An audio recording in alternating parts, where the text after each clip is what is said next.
Bonjour à tous. Prions et rendons grâce au Seigneur pour ce bienfait qu'est sa parole. Seigneur Jésus,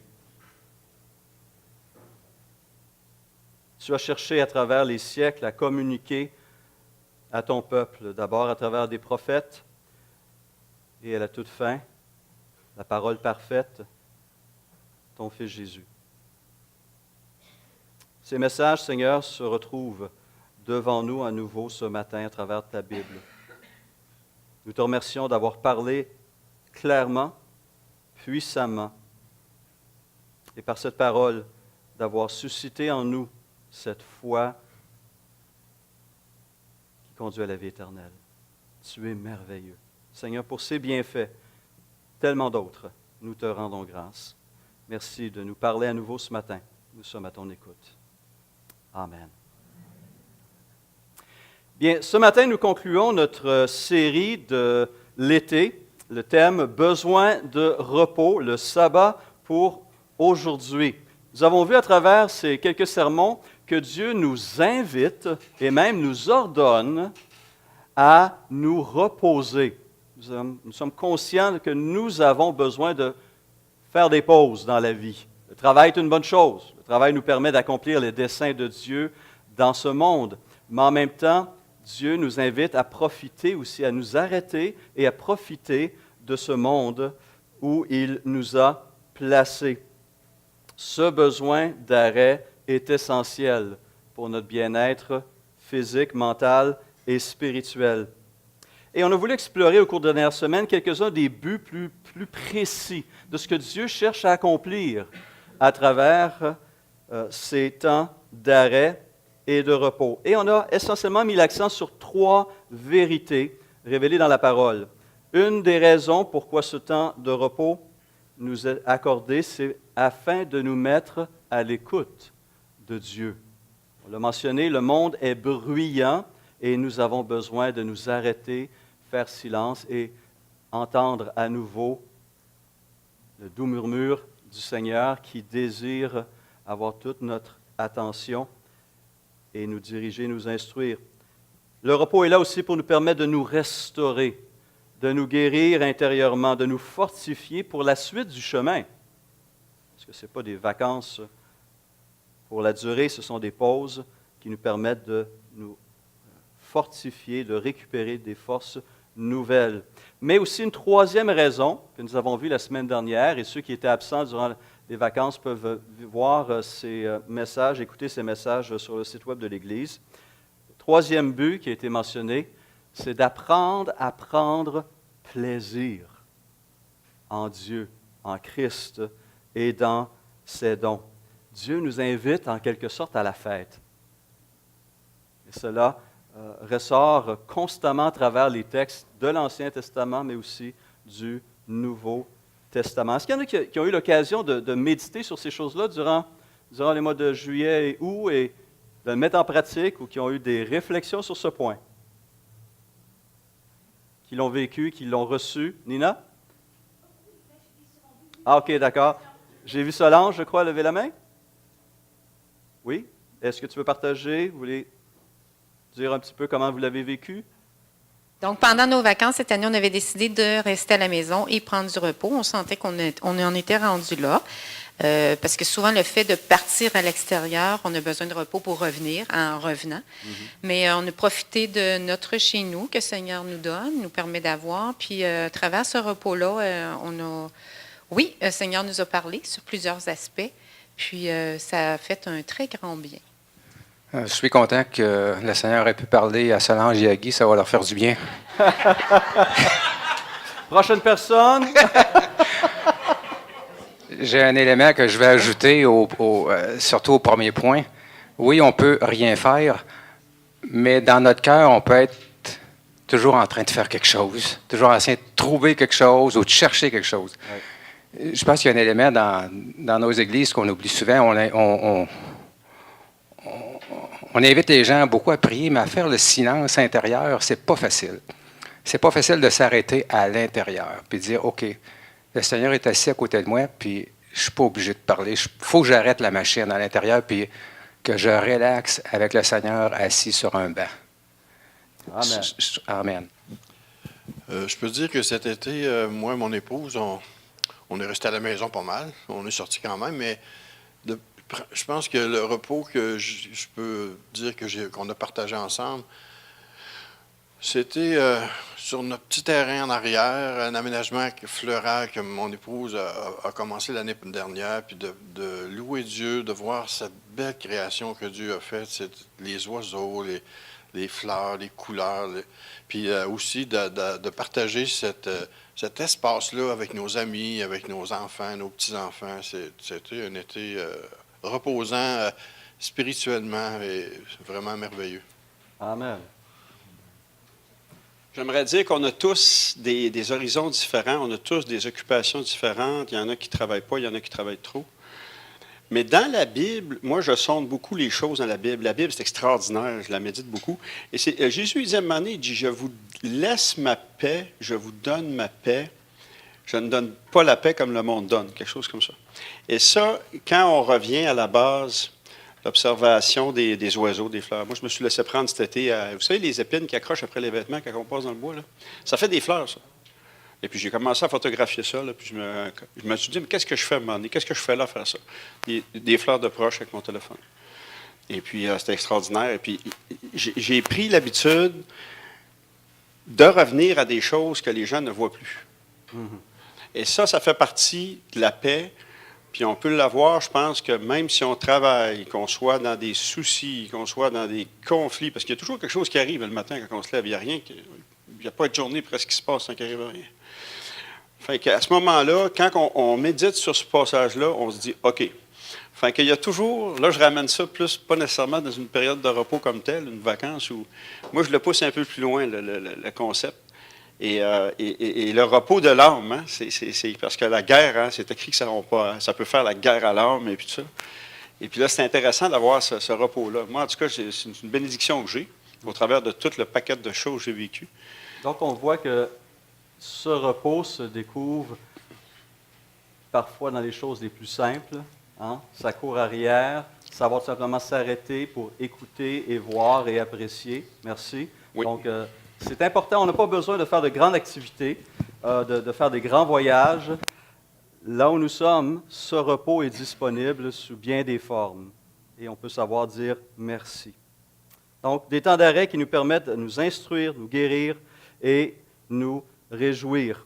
Ce matin, nous voulons conclure cette série en explorant brièvement un repos encore plus riche, plus profond et plus fondamental que Dieu souhaite nous accorder.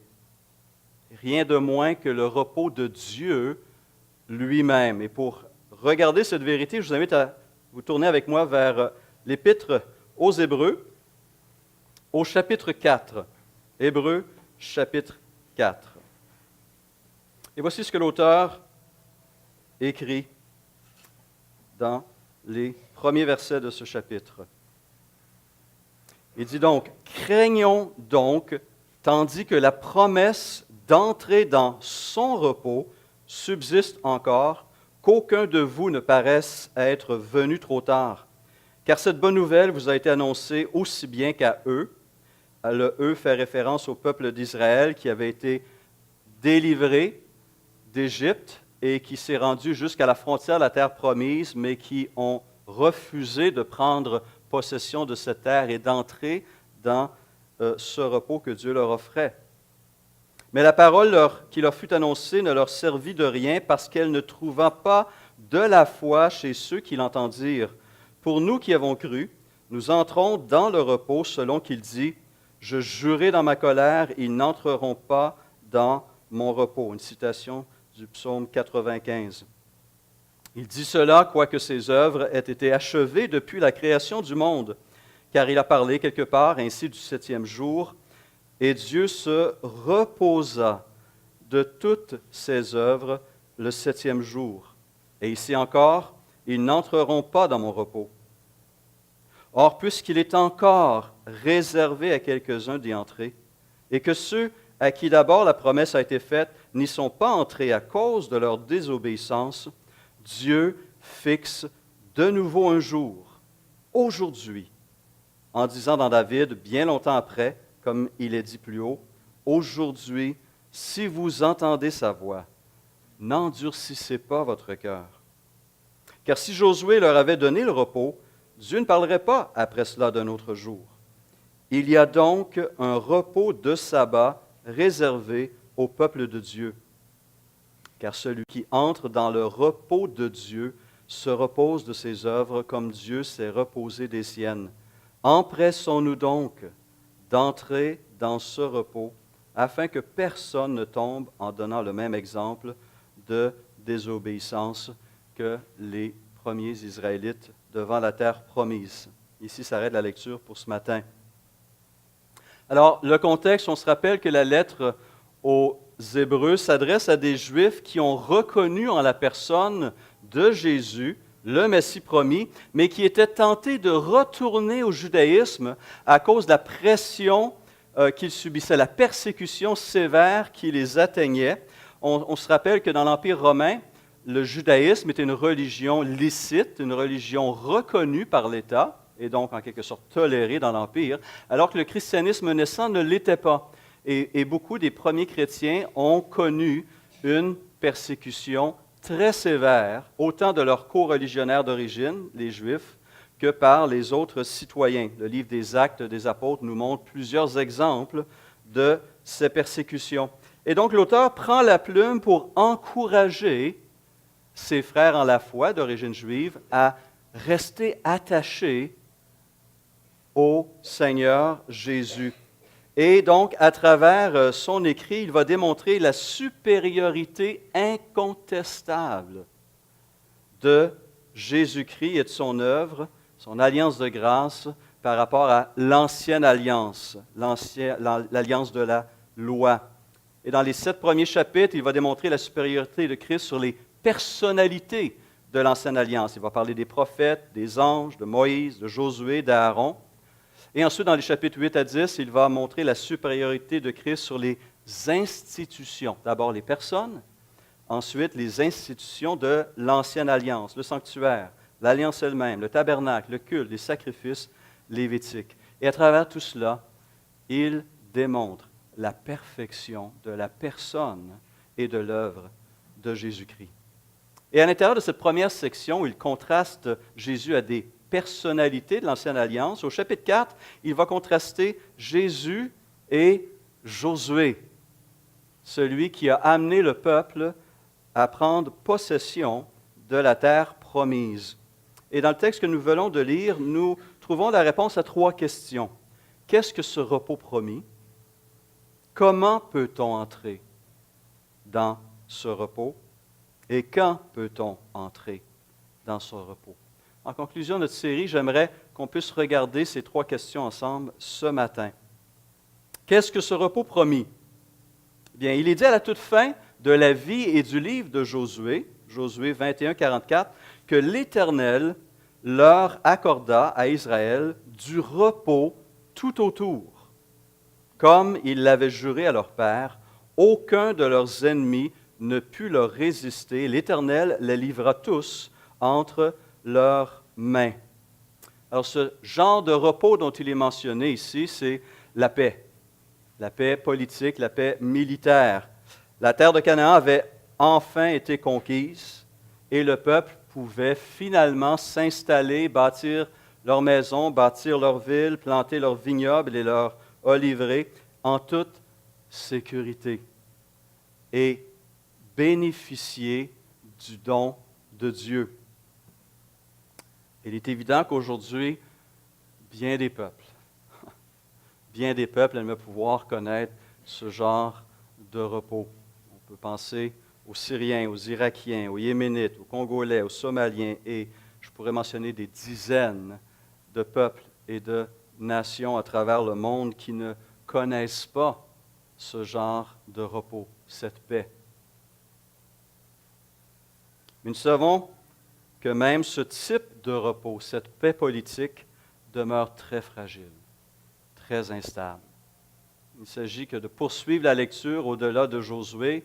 On arrive dans les Juges et on voit à ce moment-là un cycle non pas vertueux, mais vicieux, où le peuple s'éloignent de la mission que Dieu leur a donnée et à nouveau, ils versent dans les conflits, dans les tensions et dans des pertes incroyables. Et ce repos, cette paix disparaît. Mais la lettre aux Hébreux affirme qu'il ne s'agit pas de ce type de repos dont Dieu avait en vue pour ses enfants. Il dit au verset 8, par exemple, que si Josué leur avait donné le repos, Dieu ne parlerait pas après cela d'un autre jour. Donc le repos en Canaan, cette paix politique, sociale et militaire, n'épuise pas le sens du repos que Dieu avait en réserve pour eux comme pour nous, bien sûr. Mais si on poursuit notre lecture du texte d'Hébreux 4, on découvre que le type de repos que Dieu a en vue pour nous, aujourd'hui, le mot revient, aujourd'hui, est un type de repos incroyable. Rien de moins que le repos de Dieu lui-même. Au verset 1er, l'auteur parle de la promesse d'entrer dans son repos. Versets 4 et 5, Dieu parle de son repos. Verset 10, il dit que celui qui entre dans le repos de Dieu se repose de ses œuvres comme Dieu s'est reposé des siennes. Et ici, de quoi parle-t-il? Il parle de Genèse, chapitre 2, versets 1 à 3, où Dieu, arrivé à la fin de son travail, de sa création de 6 jours, regarde, s'arrête et prend plaisir, se réjouit de ce qui a été accompli. Dieu entre dans ce repos et sait profiter et prendre plaisir dans cette belle création. Un auteur le décrit ainsi, « Ce repos est la joie de Dieu au matin du 7e jour, qui constate que tout est bon, que toutes choses sont propres à remplir dans le monde la fonction pour laquelle elles ont été créées, une création qu'il appelle au bonheur de participer à sa gloire. C'est la joie de Dieu qui découvre dans sa création un reflet de sa gloire. » Fin de la citation. Une joie mutuelle, une harmonie entre le Créateur et sa création, un repos sanctifié et satisfaisant. Malheureusement, quoique ce repos est accessible et disponible, est offert depuis les tout débuts de la création, l'homme, à cause de sa désobéissance, s'en est privé. Mais malgré cela, tout au long de l'histoire du salut, Dieu réitère, Dieu répète, renouvelle son offre de repos. Le psaume 95, dont cite l'auteur, le psaume de David, le mentionne. Ésaïe et plusieurs prophètes vont le mentionner. Ésaïe, par exemple, écrit au chapitre 28, verset 12, « Il, l'Éternel, lui disait à Israël, « Voici le repos. Laissez reposer celui qui est fatigué. Voici le lieu de repos, mais ils n'ont point voulu écouter. » Ésaïe 30, verset 15, que nous avons déjà cité. « Ainsi par le Seigneur l'Éternel, le Saint d'Israël, c'est dans la tranquillité, quelqu'un mentionnait tantôt, c'est dans la tranquillité et le repos que sera votre salut. C'est dans le calme et la confiance que sera votre force. Mais vous ne l'avez pas voulu, ajoute-t-il. » Et Israël a rejeté cette offre et s'est jeté dans le trouble, dans la souffrance, dans l'épuisement. Mais à nouveau, l'offre de repos sera formulée, et cette fois-ci par Jésus lui-même, dans cette plus belle des invitations de la parole. « Venez à moi, vous tous qui êtes fatigués et chargés, et je vous donnerai du repos. Prenez mon joug sur vous et recevez mes instructions, car je suis doux et humble de cœur. » Encore une fois, cette promesse, cette description de Dieu, cette invitation de Christ me renverse. Ce qu'on apprend sur Dieu, sur sa générosité, sur ses grâces. « Je suis doux et humble de cœur, et vous trouverez le repos pour vos âmes, car mon joug est doux et mon fardeau léger. Au fardeau qu'aucun homme ne peut porter et qui ne fait que l'écraser, Jésus oppose une invitation simple mais profonde. Venez à moi. Venez à moi. Et tous ceux qui ont pris conscience du repos qui pèse sur eux peuvent venir à lui, qu'importe la nature de ce fardeau. Qu'importe. Mais on est conscient que le fardeau le plus pesant, ou j'espère que nous sommes conscients, que le fardeau le plus pesant est celui de nos propres fautes, de notre propre rébellion, de notre dureté de cœur, de nos péchés. Comme le dit le psalmiste dans le psaume 38,5, « Mes iniquités, mes fautes s'élèvent au-dessus de ma tête comme un lourd fardeau. Elles sont trop pesantes pour moi. » Et il a raison. Et le Seigneur répond, « Venez à moi. Venez déposer ces fardeaux. Et moi, je vais vous donner mon repos, ma paix. » Mais il n'y a pas que le péché qui peut être pesant sur nos épaules. L'épuisement peut être physique ou moral, il peut être issu d'une situation conjugale, professionnelle, financière, physique, et on peut en ajouter. Venez à moi, vous tous qui êtes fatigués et chargés, et je vous donnerai du repos. Encore une fois, cette invitation résonne et résonnera jusqu'à la fin des temps. Comment, alors, peut-on entrer dans ce repos? Deuxième question. Pas besoin de faire des exploits, pas besoin de négocier pendant des mois ou de payer le gros prix. La réponse est claire et simple. Il ressort dans les versets 2 et 3. Il est dit, selon ces premiers Israélites, pourquoi ils ne sont pas entrés dans ce repos. Il dit, cette bonne nouvelle nous a été annoncée aussi bien qu'à eux, mais la parole qui leur fut annoncée ne leur servit de rien. Pourquoi? Parce qu'elle ne trouva pas de la foi chez ceux qui l'entendirent. Pour nous, par ailleurs, pour nous qui avons cru, nous entrons dans ce repos. Ce repos s'obtient essentiellement, nous dit l'auteur et tout le reste des Écritures, par la foi.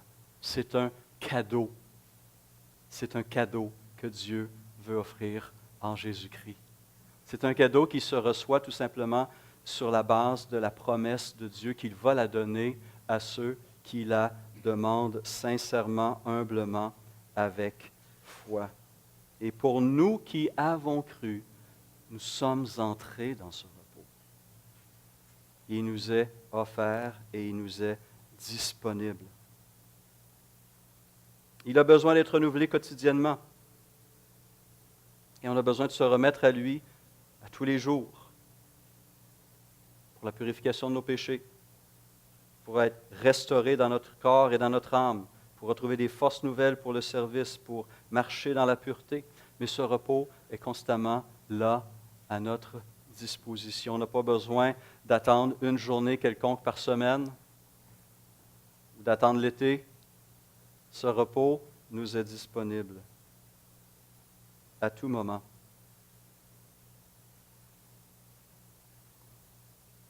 Aujourd'hui même.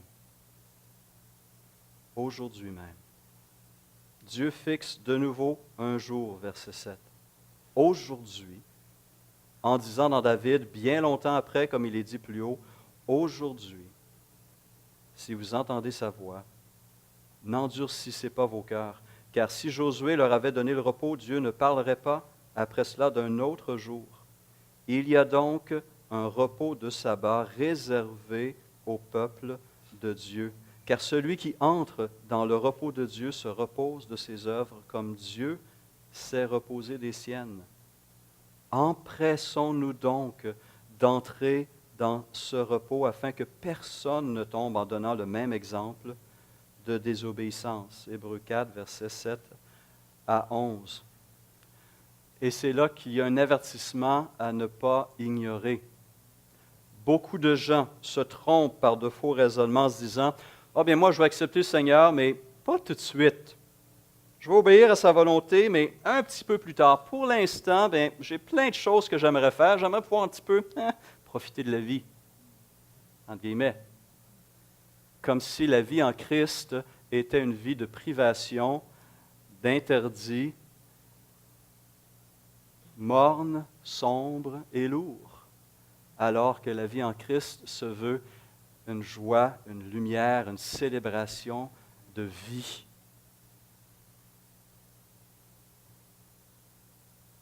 L'auteur de l'Épître aux Hébreux rappelle à ses lecteurs et nous rappelle à nous aujourd'hui que le meilleur moment pour trouver cette paix, c'est aujourd'hui. Ça commence en faisant la paix avec notre Créateur et le reconnaître comme Seigneur et comme Maître. Il est le Créateur et en ce sens, il a tous les droits sur sa création. Et ce n'est que lorsqu'une partie de cette création qui s'est rebellée, qui retourne sous l'autorité du Créateur, que l'harmonie est restaurée, que la paix est restaurée et que la vie peut s'épanouir réellement, pleinement, richement. Reporter à demain ne fera que faire le jeu de Satan, parce que nous ne savons pas ce que demain nous réserve. Nous n'avons qu'aujourd'hui. Et qu'est-ce qu'on va faire de ce cadeau? Comme le dit l'auteur au chapitre 2, « Comment échapperons-nous si nous négligeons un si grand salut? »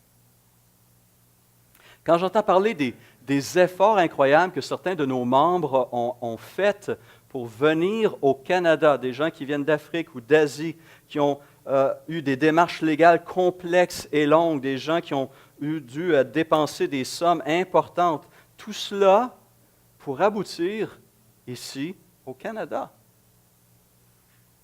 On est loin de la terre promise. On a plein de belles choses pour lesquelles on peut rendre grâce. Mais Dieu nous offre tellement plus.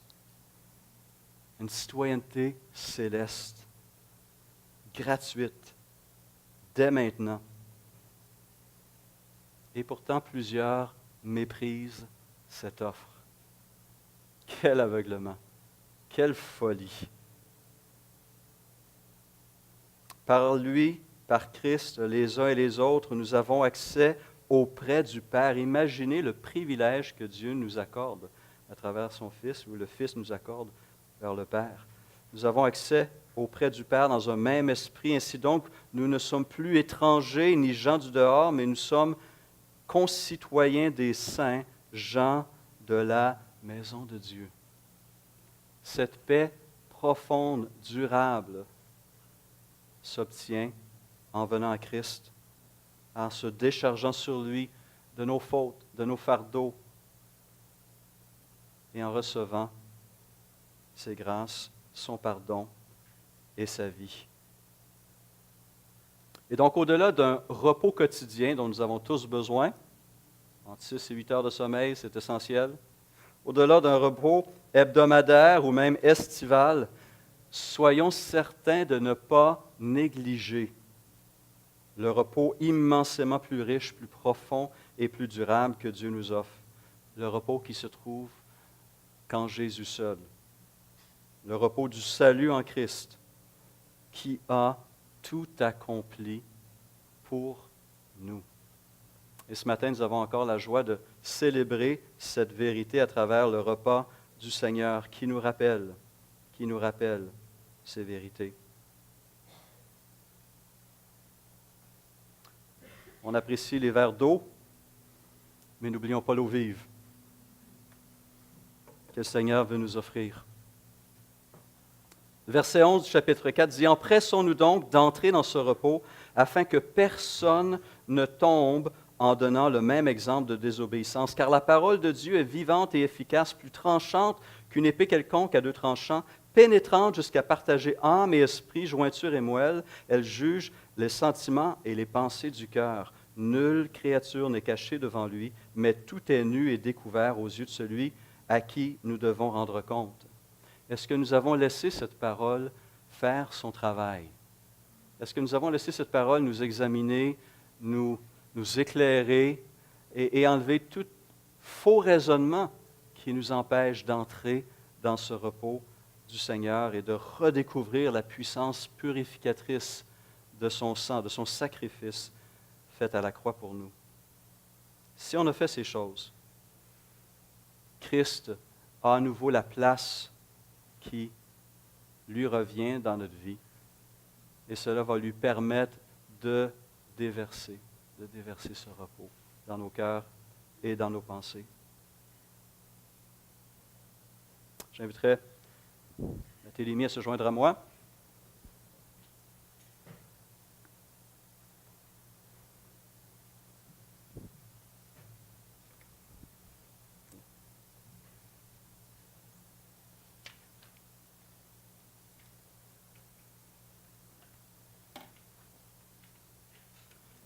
Ce repos a été rendu possible par l'œuvre de Christ et ce repos se développe dans notre marche chrétienne jour après jour et atteindra son point culminant lorsque nous aurons nous-mêmes complété le travail auquel le Seigneur nous appelle. Le Seigneur a terminé son œuvre au bout de 6 jours, quoiqu'il a continué à œuvrer en soutenant cette création. Et tant que nous sommes ici, nous sommes appelés à servir notre Seigneur, mais aussi dans la paix, dans la joie et dans le repos. Mais nous attendons aussi d'arriver à la fin de notre propre parcours, à la fin de notre temps de service. Et là, nous entrerons pleinement dans le repos du Seigneur. Apocalypse 14, 13, un verset qui est bien connu, dit ceci.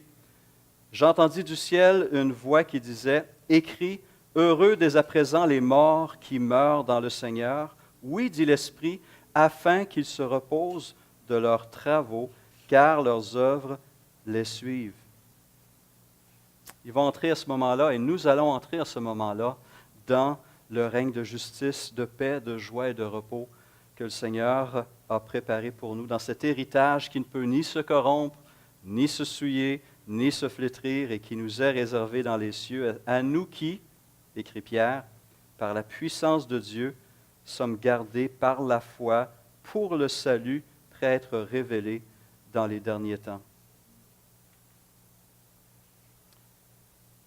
Un commentateur disait ceci, que certes, le repos de Dieu est à venir comme son royaume, mais il est aussi déjà présent comme son royaume.